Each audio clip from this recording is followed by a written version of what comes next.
He was a rising star, a champion with Barcelona, a World Cup winner with Spain, and off the pitch, he was building something even bigger, a football empire, a media machine, a global brand. While the world praised his intelligence and leadership, something far more dangerous was unfolding in the shadows. This is not just the story of a defender.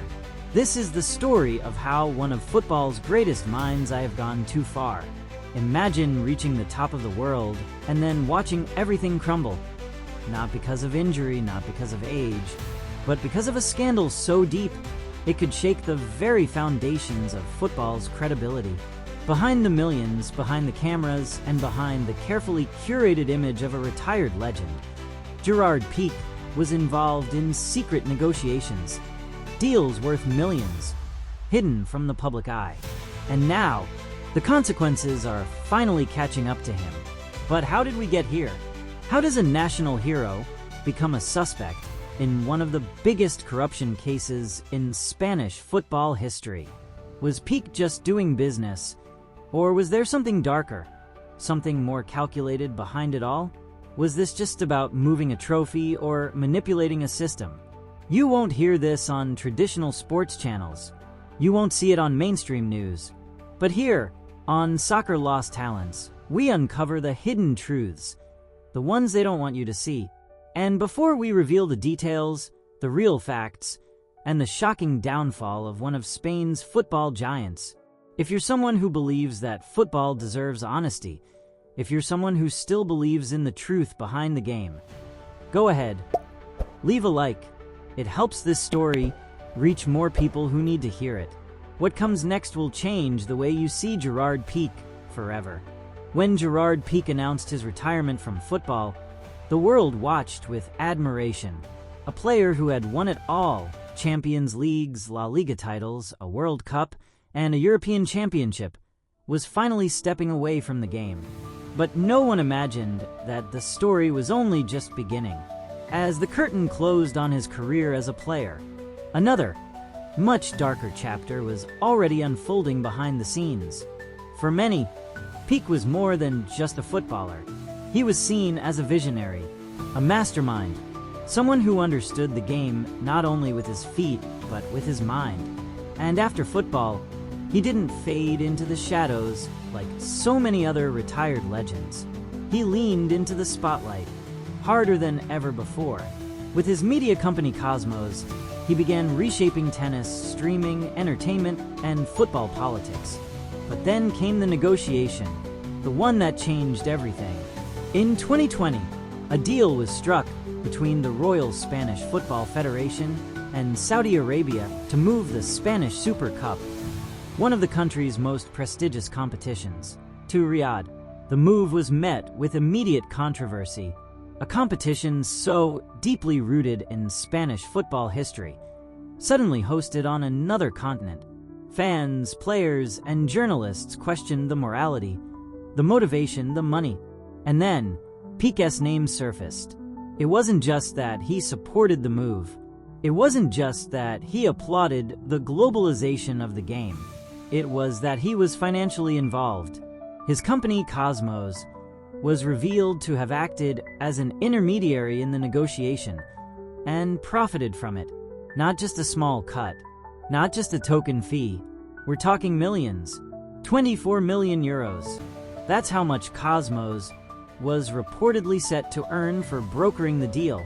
And suddenly, the retired defender was no longer just a former footballer chasing business ventures.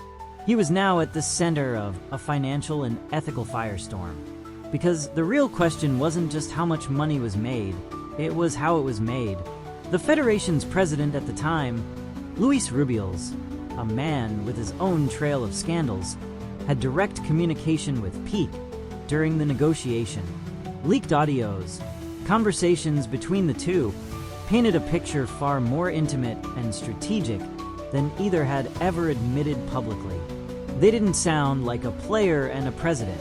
They sounded like business partners, perhaps something even closer. In one of the audios, Piqué is heard suggesting ways to convince clubs like Real Madrid to accept the deal. In another, Rubiales' promises to push certain figures to make it happen. This wasn't football anymore. This was politics. Some defended Piqué. They said he was just being smart, using his position to transition into the business side of the game. But others saw something far more troubling, a conflict of interest so glaring, it shook the integrity of the sport. Imagine if a recently retired NBA player brokered a deal to move the NBA Finals overseas and profited millions while using his ties with the league's commissioner. The backlash would be nuclear. And yet, in Spain, the storm was only beginning to form. Piqué didn't deny the deal. In fact, he defended it. Openly, publicly, he claimed everything was legal, transparent, and for the good of the sport.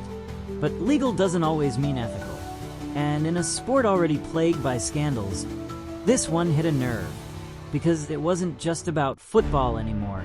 It was about power, influence, control. How far was Piqué willing to go to establish himself as more than a footballer?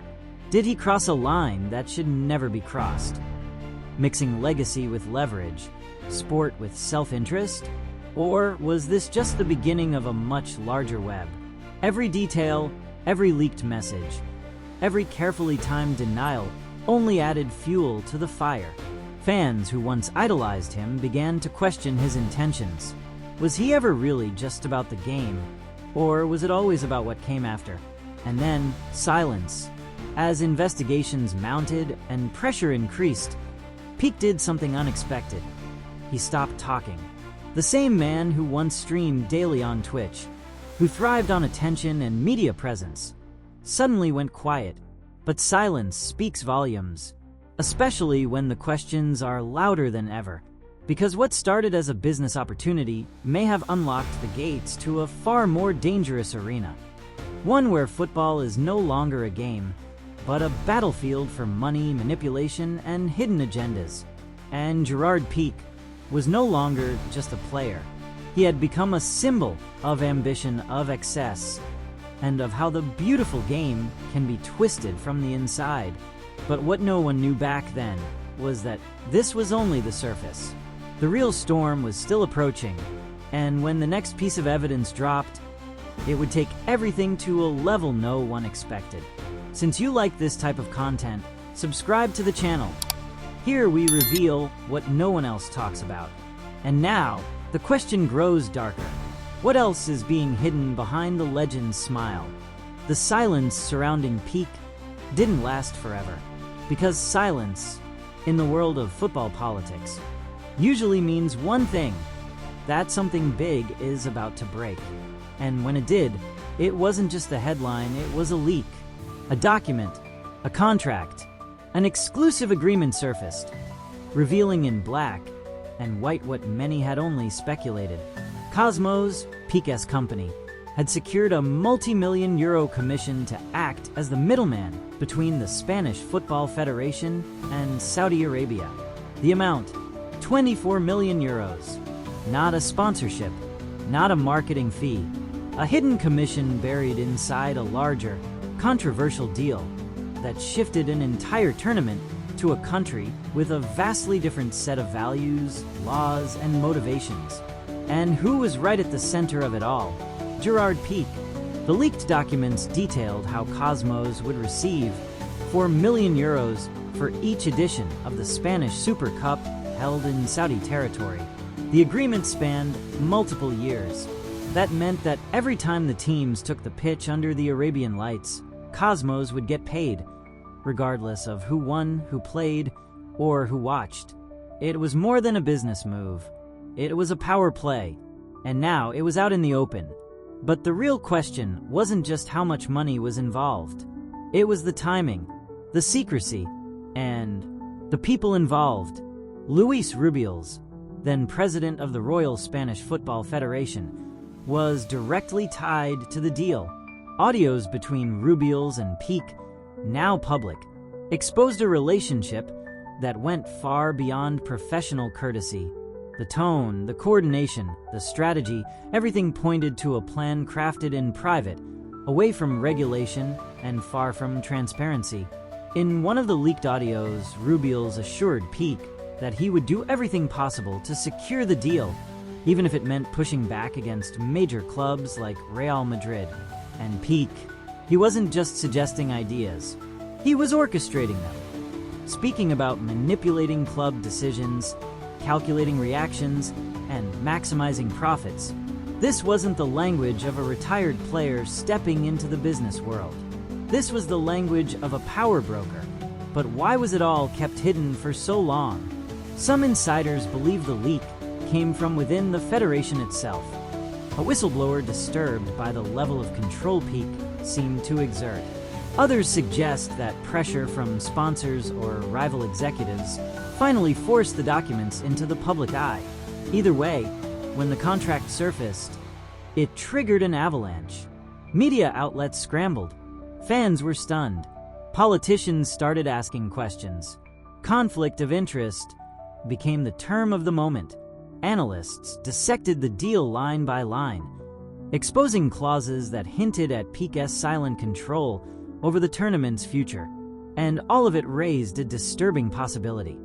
Had he used his football fame as a shield to mask deeper financial ambitions?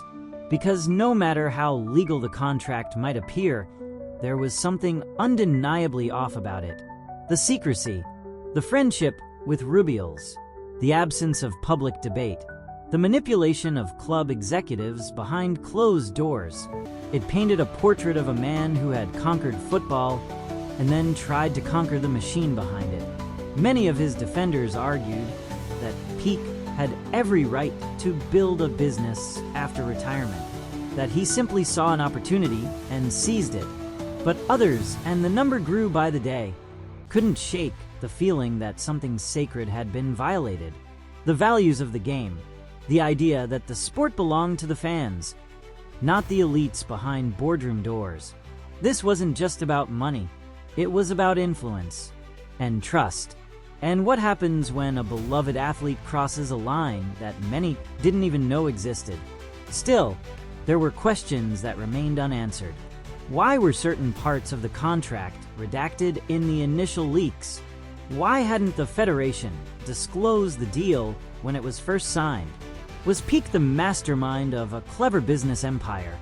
Or had he become entangled in something far more dangerous than he anticipated? And the biggest mystery of all, why did the media seem so hesitant to press deeper? The public was torn. One half still saw him as the witty, fearless defender who once shut down Cristiano Ronaldo and lifted trophies with his head held high. The other half began to see something different. A man who had become everything the modern football fan despised. A product of the system, and perhaps its architect. That kind of duality, hero and opportunist, champion and conspirator, is what makes this story impossible to ignore. And now, with millions already paid, with trust broken and reputations on the line, the real weight of the scandal was starting to settle. But this wasn't the end. Not even close. A new layer of the story was about to emerge. A layer that would take the controversy from unethical to potentially illegal. And once it came to light, there would be no going back. But before we get there, I want to know what you think. Was this deal a betrayal of the game, or just business as usual in the modern era of football?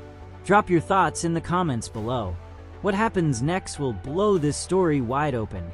It didn't take long for the storm to hit. Once the documents were leaked and the audios made public, Gerard Piqué's public image, once pristine, sharp, unshakable, began to collapse with disturbing speed. The same media outlets that had once praised his intellect, his charm, his evolution from defender to mogul, now began to whisper. Then they started to question. And finally, they began to attack. But not all of them. Not at once. In Spain, Piqué was more than just a footballer. He was a Catalan symbol, a voice of rebellion, a man who stood tall in press rooms and never shied away from confrontation. He had challenged Real Madrid's dominance, clashed with fans, made political statements without blinking, and for years, That attitude made him a darling for one half of the country and a villain for the other. But now, the lines blurred, because corruption doesn't wear colors. It doesn't chant from the stands, and it doesn't care how many trophies you've lifted. Suddenly, sports talk shows turned sour. Pundits who once hailed him as a genius began using phrases like manipulative, calculated, and greedy. Former teammates grew silent or gave neutral answers when asked about him. Others went further, subtly suggesting they weren't surprised. Piqué always had a side the public never saw. One ex-captain said cryptically on live TV, the atmosphere shifted. Still, there was something strange happening. While online forums exploded and Twitter dissected every second of the leaked audio, many of the country's largest media conglomerates remained hesitant. They reported the facts, but they didn't investigate deeper. They asked questions, but not the right ones. They reacted, but never provoked. And that silence, that careful choreography of words and tone, raised a disturbing possibility. What if Piqué wasn't acting alone? What if this wasn't just a case of one footballer stepping over the line? What if the roots of this scandal reached into places most journalists were too afraid, or too involved, to touch? The Federation stayed quiet. Rubiales, though under increasing scrutiny himself, refused to incriminate Piqué. Statements were carefully crafted. Words like legal, approved, and misunderstood were thrown around like smoke grenades.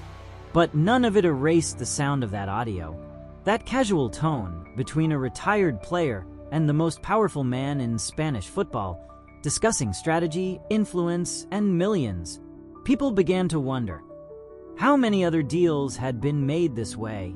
How many times had football been reshaped, not by performance, but by profit? On social media, the backlash intensified. Fans posted clips of Piqué celebrating with Barcelona, juxtaposed with screenshots of contract clauses and headlines dripping in scandal. Memes mocked his downfall. Opinion pieces painted him as the embodiment of modern football's decay, a man who turned the beautiful game into a business playground. But Piqué didn't flinch, not in public. He walked through airports with his sunglasses on, attended business meetings, even posted cryptic tweets about truth always coming out. Some called it arrogance, others called it control. Either way, he remained calm, too calm, and that only added to the tension. Because in scandals like this, silence is not peace, it's pressure. Behind the scenes, lawyers circled. Whispered threats of defamation lawsuits emerged. Sources close to the investigation hinted at more documents, more audio, a larger operation, and slowly, the narrative shifted again. Maybe Piqué wasn't just a retired footballer caught in a messy business deal. Maybe he was the tip of an iceberg. Maybe this was the beginning of a much wider exposure. And that thought terrified people, especially those who had stood beside him for years. Meanwhile, journalists who dared to probe deeper found themselves stonewalled. One investigative reporter claimed he was denied access to Federation archives after submitting a request related to the Super Cup deal.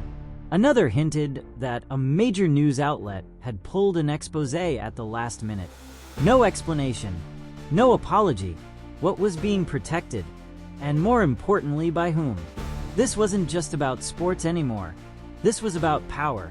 It was about a system that had been constructed not only to produce elite athletes, but to ensure that certain people remained untouchable, no matter what they did.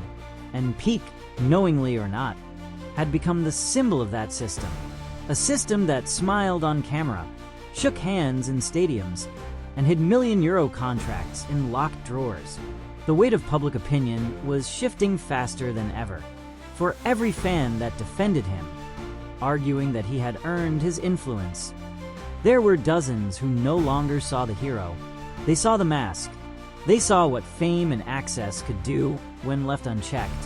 They saw how quickly a national treasure could become a national controversy.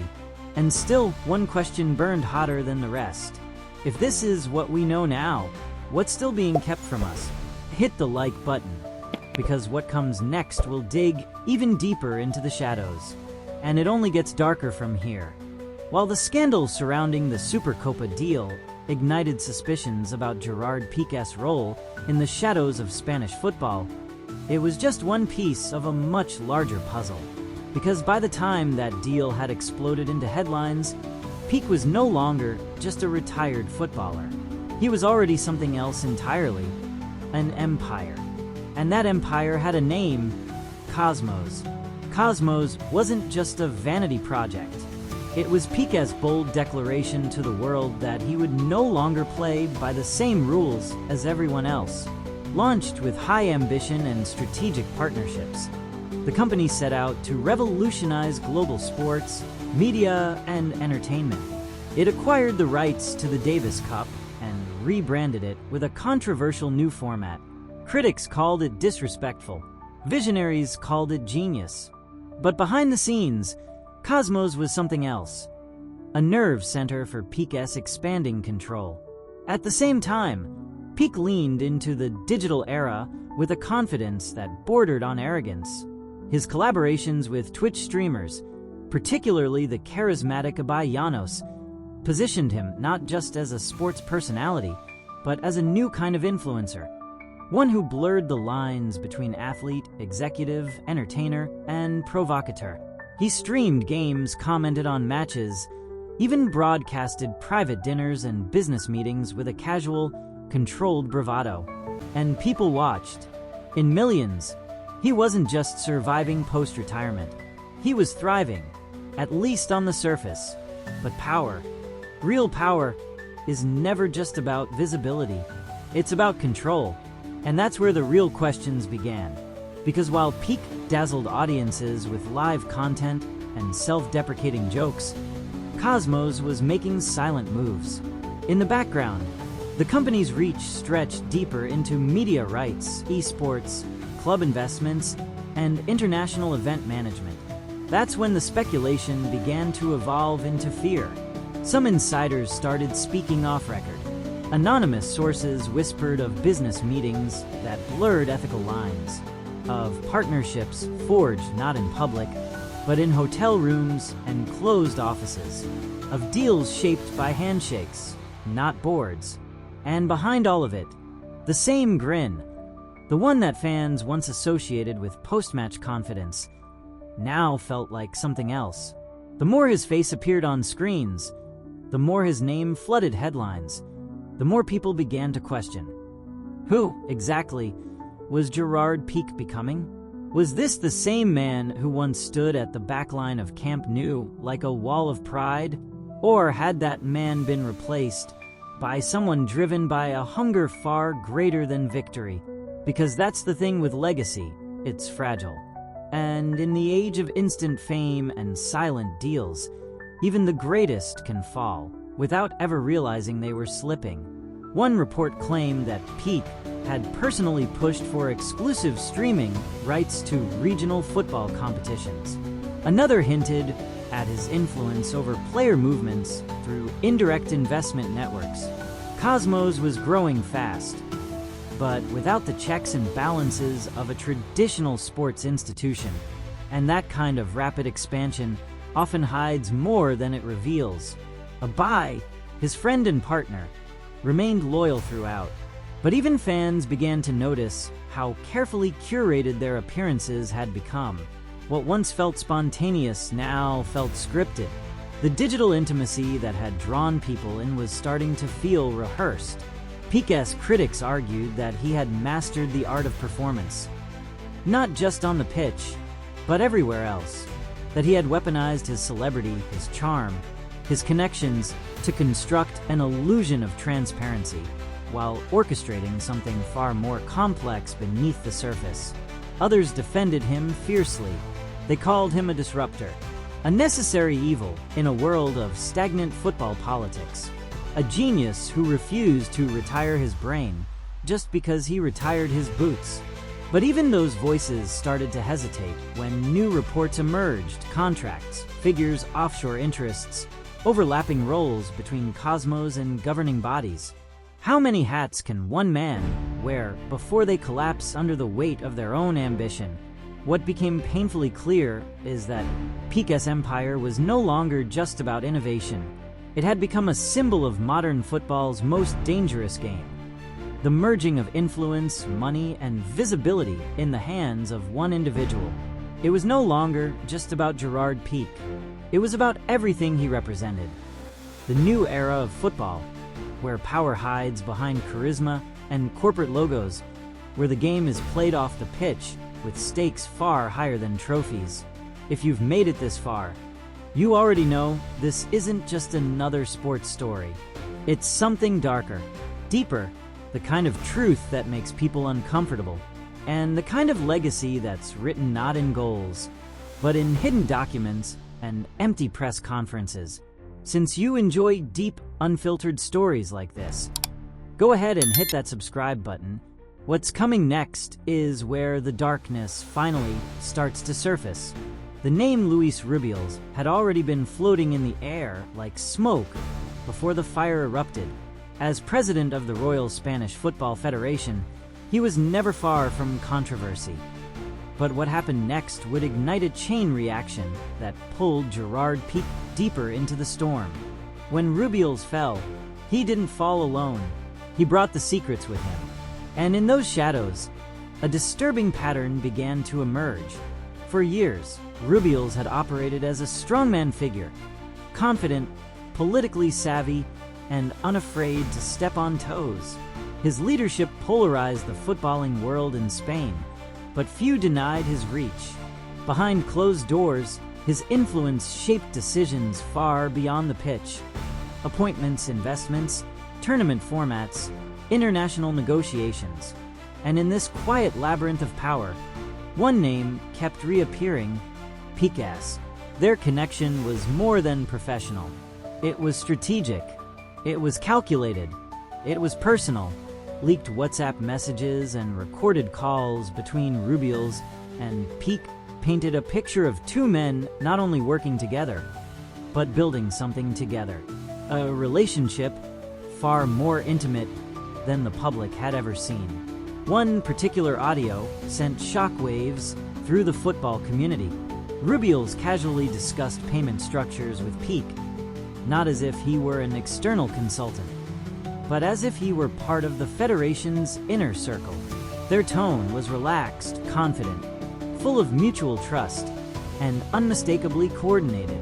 There were no formalities, no caution, just two men speaking the language of deal-making. Rubiales even referred to him as Jerry, a nickname reserved for friends, not contractors. And in one damning moment, he assured Piqué that he would handle the press if the news ever got out. That line stuck with people. It wasn't just reassurance, it was damage control. When Rubiales was officially investigated and forced to step down, the spotlight naturally turned toward his inner circle. Piqué's name was already on everyone's lips. But unlike Rubiales, he didn't fall. He wasn't removed. He wasn't arrested. And that raised more questions than answers. Why hasn't Piqué been formally accused of any criminal wrongdoing? Was there something else at play? Something protecting him? Legal analysts combed through the deals, the audios, the statements. And while many agreed that the situation reeked of ethical misconduct, there were still loopholes. No smoking gun. No single moment where the law could point a finger and say, "There, that's the crime." And the deeper investigators dug, the more the case resembled a carefully choreographed dance, where each move was rehearsed, each message calculated, and each risk absorbed by someone else. Insiders began to whisper about layers of protection, about shared interests, about how Piqué's media power through Cosmos and his ties to influencers like Abai may have made him untouchable. It was almost as if he had become the face of a system that couldn't afford to expose itself. And Rubiales, he stayed silent for a long time. that silence became its own language, a pact, whether spoken or not. As the weeks passed, football fans across the globe grew increasingly divided. Some still clung to the image of Piqué as a bold businessman navigating the treacherous waters of post-football life. Others now saw a manipulator, a man who used his fame and connections to insert himself into deals that should have never involved him in the first place. And yet nothing happened, just speculation and silence. And as long as that silence endured, so did the doubts. Was Piqué a pawn in Rubial's larger game of power, or was he the one pulling the strings? One former Federation advisor even claimed, off the record, that Piqué had access to confidential planning meetings months after his retirement, that he could request schedules, budgets, and executive summaries, privileges typically reserved for board members, not athletes. If true, that would redefine everything we thought we knew about his role in the scandal. And if it wasn't true, why wasn't Piqué himself denying it? When journalists asked him about the leaked audios, he gave short, measured answers. He never denied the content, never apologized. Instead, he repeated a single phrase over and over. Everything was legal. But legal and ethical are not the same. And in the court of public opinion, that distinction was growing sharper by the day. Meanwhile, Rubial's allies began to abandon him. Sponsors pulled out, emails went unanswered, but Piqué remained untouched, unscathed, still streaming, still smiling. Which leads us to the most uncomfortable question of all.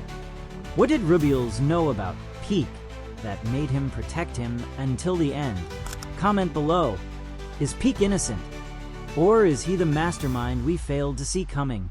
Next, we're going to a place where silence is no longer an option, where the legend begins to break from the inside. The louder the noise became, the quieter Gerard Piqué seemed to grow. In the early stages of the controversy, he maintained his presence, speaking at events, smiling for cameras, streaming from his usual setup. But as the months passed, something shifted, slowly, subtly, and now, more than anything else, what remains is silence. Not just absence of words, but the kind of silence that speaks volumes. A strategic, almost chilling kind of silence. He still shows up at tech summits, at media launches, seated at courtside events, but he no longer addresses the elephant in the room. His name still trends, but never for a comeback, a business deal, or a charitable project. It trends for one reason. People are waiting for him to fall, or confess, or fight back, but he does neither. His reputation as the sharp, charismatic businessman, the ex-footballer who could do it all, has begun to deteriorate under the weight of suspicion. What was once praised as boldness is now seen as arrogance. What was once considered strategic genius now resembles cold manipulation. The aura that once surrounded Piqué like a shield of gold has rusted, cracked, and begun to peel away. The Catalan pride he once carried like armor has turned into an online punchline. Memes mock his ambitions. Commentators speak of him in the past tense, not as a player, but as a public figure. The Piqué who once defined class and control on the pitch now walks through public spaces with sunglasses and silence, haunted not by guilt, but by narrative. A narrative that is no longer his to control. What's more unsettling is how deliberate it all feels. The silence doesn't seem like defeat. It feels like a tactic, like a man waiting, watching, calculating. Because if there's one thing Piqué has always mastered, it's timing. And in this storm, every second counts. In interviews, he no longer mentions Rubial's. He sidesteps questions about the Supercopa. When asked directly about Cosmo's internal operations, he smiles, gives vague answers, or shifts to safer topics. But the avoidance only deepens the mystery, because when someone who once loved to speak suddenly chooses silence, it leaves space for speculation. And that space is being filled by fans, journalists, investigators. There's something deeply unsettling about a man so publicly present, yet emotionally unreachable. You see him, but you don't feel him anymore. And that disconnect between image and substance is what's collapsing around him now. A collapse more powerful than any scandal, because reputations don't explode, they erode. The media has turned, and it's not subtle. Editorials that once called him a visionary now refer to him as a cautionary tale.